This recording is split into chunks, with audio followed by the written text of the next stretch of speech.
Did you ever feel lost during your travels to Europe?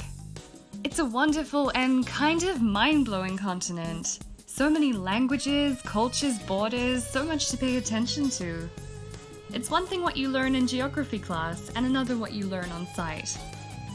This series on global business manners has been highly requested by our corporate community, who want more confidence and less faux pas when they're traveling for work or hunting for business in new places. So, business travelers, let's get the lowdown on getting around in Austria. Let's talk Austrian! Well, Austrian doesn't exist. They actually speak German there. So, here's a few quick facts to get us started. Let's start with the necessary greetings to get you through your business travels. Grüß Gott will get you through the polite hellos. You can alternatively use Servus as a more familiar way to say hi and bye. Auf Wiedersehen is used for the more formal goodbyes, and the more informal Englishy hello is sometimes used by the younger generation.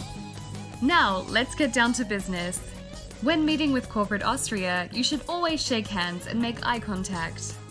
Women, it's up to you to offer your hand first, so be sure to keep that in mind.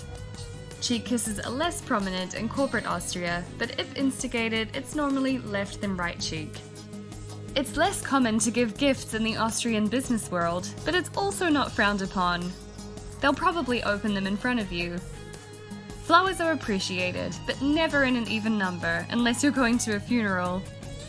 And feel free to offer a bottle of wine from any country except maybe from Germany. Be formal but direct in your conversation with Austrians. They are traditionally uncomfortable receiving compliments, so you won't be off to a good start letting them know that you just love their shoes.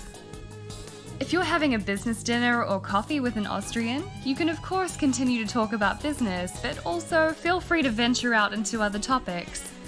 Austrians are cultured and will appreciate talking about things such as art, sports, and opera with you.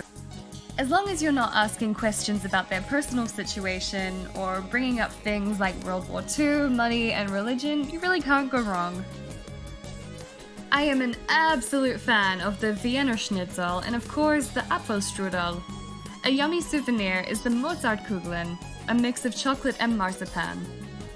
When making a toast, look the person in the eye and say Prost, Prosit, or Zumpol, depending on the occasion. Never drink before the toast is done, because that's seen as impolite. Usually hierarchical, conservative, and risk-free. This is of course changing as the world continues to globalize. What hasn't changed, however, is their impeccable culture of time management. Business meetings should always have an agenda to stick to. If you want to strike up a deal, know that the hardball sales approach will almost never work in Austria. They prefer to be given time to make decisions and will not appreciate this type of pressure.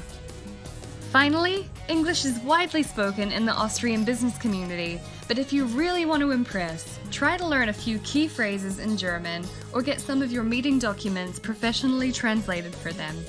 So, if you travel to Austria, whether for fun or business, be sure to visit their mountains, try their wonderful dishes, respect their time, don't call them Germans, and you'll be fine. Until our next video, auf Wiedersehen!